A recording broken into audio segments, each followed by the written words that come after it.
Good morning, students. Mr. Pierce here. I hope you're doing well in lockdown.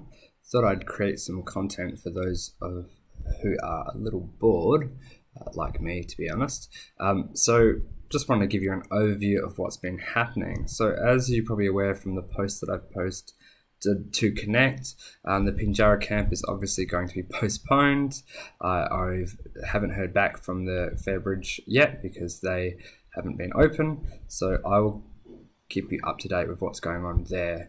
Obviously, as soon as I know something, I'll let you know what the outcome is.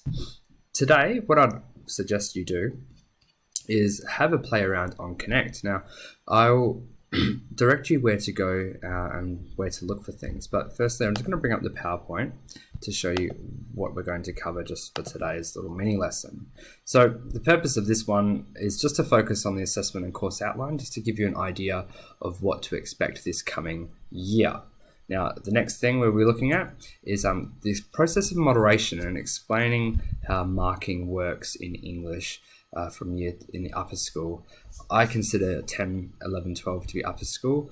I know the school necessarily doesn't, but I do think particularly our class and our pathway, I treat it like a senior school pathway and I run it as such. Now, I'll also show you where we can go to access resources on Connect. I use Connect every day.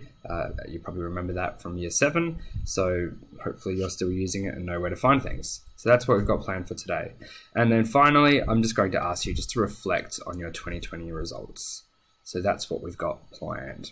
Now, just a bit of a review and self-reflection today, nothing too strenuous. But what I want you to consider is how you can maximize your results in English in 2021.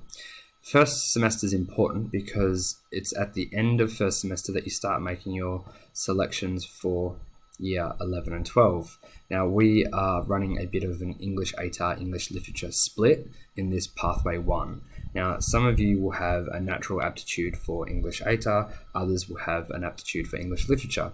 I'm here to help you sort of determine which pathway you want to go, or maybe you're one of those people who really enjoy English and decide to do both, which is now possible from year 11 and 12 to choose English Lit as well as English ATAR. What I want you to consider today, and just in this upcoming week, is just what can you do to maximize your results? I know you had a bit of a fractured year last year with COVID. Obviously, we're having that now, and I know that some of you are really looking forward to re-energizing and restarting all of your studies, not just in English. So let's just take a moment to reflect and sort of consider what we can do to sort of increase our results, which is a priority, no doubt, but also just increase our love for learning, which I think, as your gate coordinator, I want you to have that love for learning first and foremost. Results are secondary to your, I suppose, attitude, I suppose to your mental health, and I suppose to your happiness. So let's just think about what we can do to increase, the extrinsic motivations to get those good results, but also to have that and find that happiness. So what I want you to do first off is to find the course and assessment outline. This is on Connect in the library section.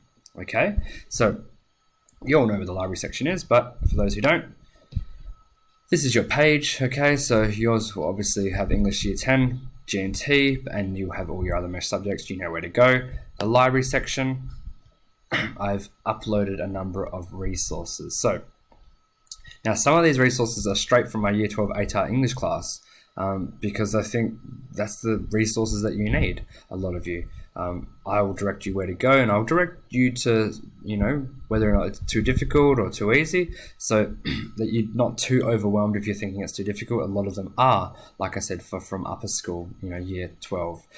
If you, though, go to course and assessment outline, you'll see the Pathway 1 assessment and course outline for 2021. Like I've already mentioned, it is a bit of a split between Lit and English. There's not too many differences in between English and Lit, but I'm not going to spend too much time discussing them here because it can get a little confusing. The main differences relate to the assessment types, and we'll discuss that very shortly. Now, the first page you see will be the assessment outline. On this, you have all the due dates, as well as the assessment types. An example of the two different assessment types is in the short answer response, which is our first assessment, which is not for a while away, and then the close reading. Okay, so close readings are essentially short answers, but a close reading, instead of it being 200 to 300 words like a short answer, a close reading is a full essay.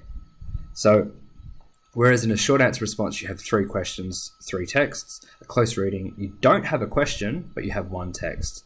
Now, I'll go through that and explain that in a bit more detail in the next lesson, where I introduce to you the text that we'll be studying, because I know some of you will be interested to get a head start on that. So this is the assessment outline, and if you scroll down, you will see, you will see it gives you a brief overview of what is required for each of the tasks. Now, there are 2 pathways, Pathway 1 and Pathway 2. Pathway 1 is more of an ATAR Lit, ATAR English focus, and Pathway 2 is more of just an ATAR English focus. Now, you will see exactly what it is we're going to be focusing and studying in each assessment or each unit of work. So to start us off with, it's short answer. I think I explained that late last term when I was running the classes with Miss Odermatt.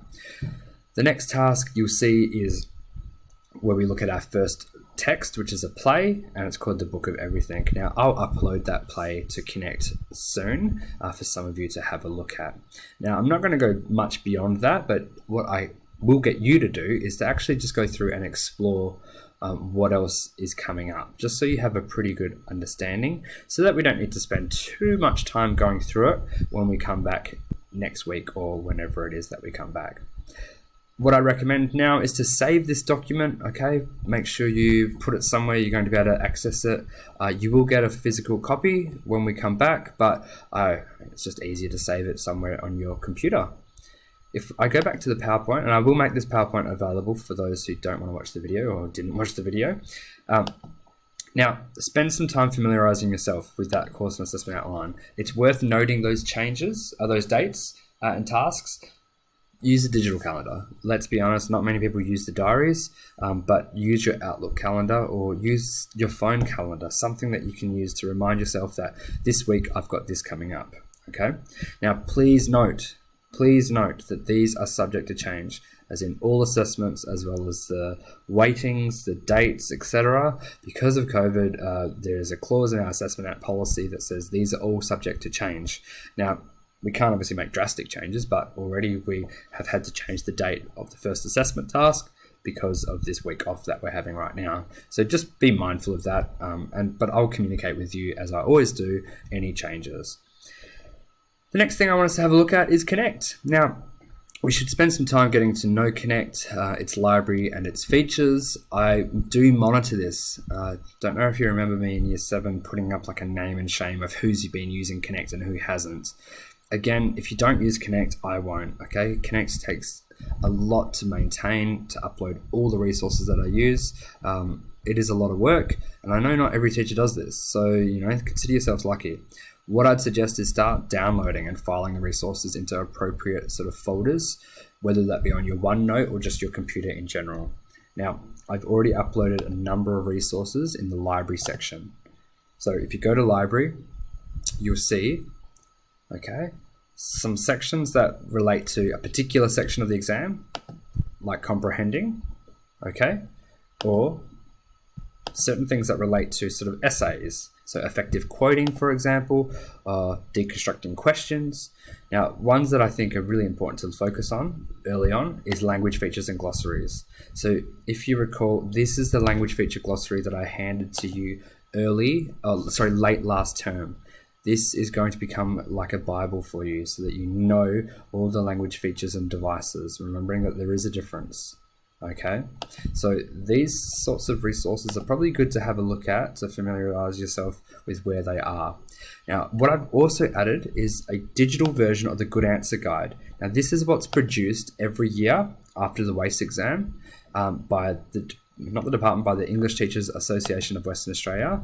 Now, they made this available for us because of COVID last year. Now, I think it's a very, very, very useful resource, particularly for the different sections of the exam: comprehending, responding, and composing. So if you use this with one of the past waste papers, you get an idea of sort of the things that the waste markers are looking for. Now, I know we're a little way off, and I don't expect you to read and understand absolutely everything from this. However, it is good to familiarize yourselves with this book because it is a book that we do use extensively in Year 11 and 12. Okay? And anything we can do now to familiarize yourself with this is going to be of benefit. So that's the Good Answer 2020 guide. Now you will see there's revision booklets. Okay, if you go back to library or go to content, the content is where I'll put the PowerPoints as well as the weekly resources that we're using. Now I'll direct you where to go. Okay, what I want you to do while we are in content, go to reflection and open up this English self-reflection document. I think I've already got it open. Nope, so go and open this document here. Okay, so just have that ready. Okay, now we're going to quickly skip over those next few slides and I'll explain them in a minute. Okay, what I want us to do is to set some goals. Okay, now the reason I want you to set some goals is to maximize your result, to consider what you did well and what you didn't do so well last year, and think about how we can set up some routines ready for this year to ensure success. Okay, now the document looks like this. I just had it. The document looks like this and it's pretty basic. Okay, so I just want you to consider what worked well for each section. Okay, how did you go in sort of short answers? How did you go in essays? Or how did you go in the creative writing? Now, what I want you to consider then is, in general, how did you go in English? What is your strength? What is your weakness? And what do you know you need to do better? Okay, think about what I can do to support you. Do you want some extra tuition? Okay, because we can do those things to ensure you get the most out of your time in English. Okay, now I'm going to end with a quick discussion on moderation. Now, when it comes to goal setting, we do need to consider, okay, a percentage sometimes. Now, some of you, I know, believe that English isn't your strength and that you're math science. I don't necessarily believe in that. Yes, my strength was in English, humanities, but I also excelled in human biology and physics.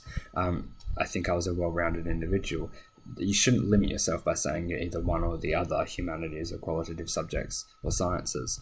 But what I want to do is to give a quick brief overview of moderation. Okay, now moderation is the process where the teachers meet to moderate tasks and assessments. Now what it involves is all the Year 10 teachers meeting to determine the mark given for a selection of scripts. So scripts is your task, your response. Now what we do is then mark those 5 or 6 scripts, and that will set the standard. So we'll basically have, like a 0 to a 30, and that will set the standard for where we're putting the scripts and all the scripts that follow. The reason we moderate is because we need to make sure our marking is accurate and consistent. Now the next slides show some tables that highlight what moderation and scaling mean for you, particularly when you get into Year 12. Okay, so if we look here, this is a student, this is their data. So their school assessments at the end of Year 12, all of their assessment totals came to 75.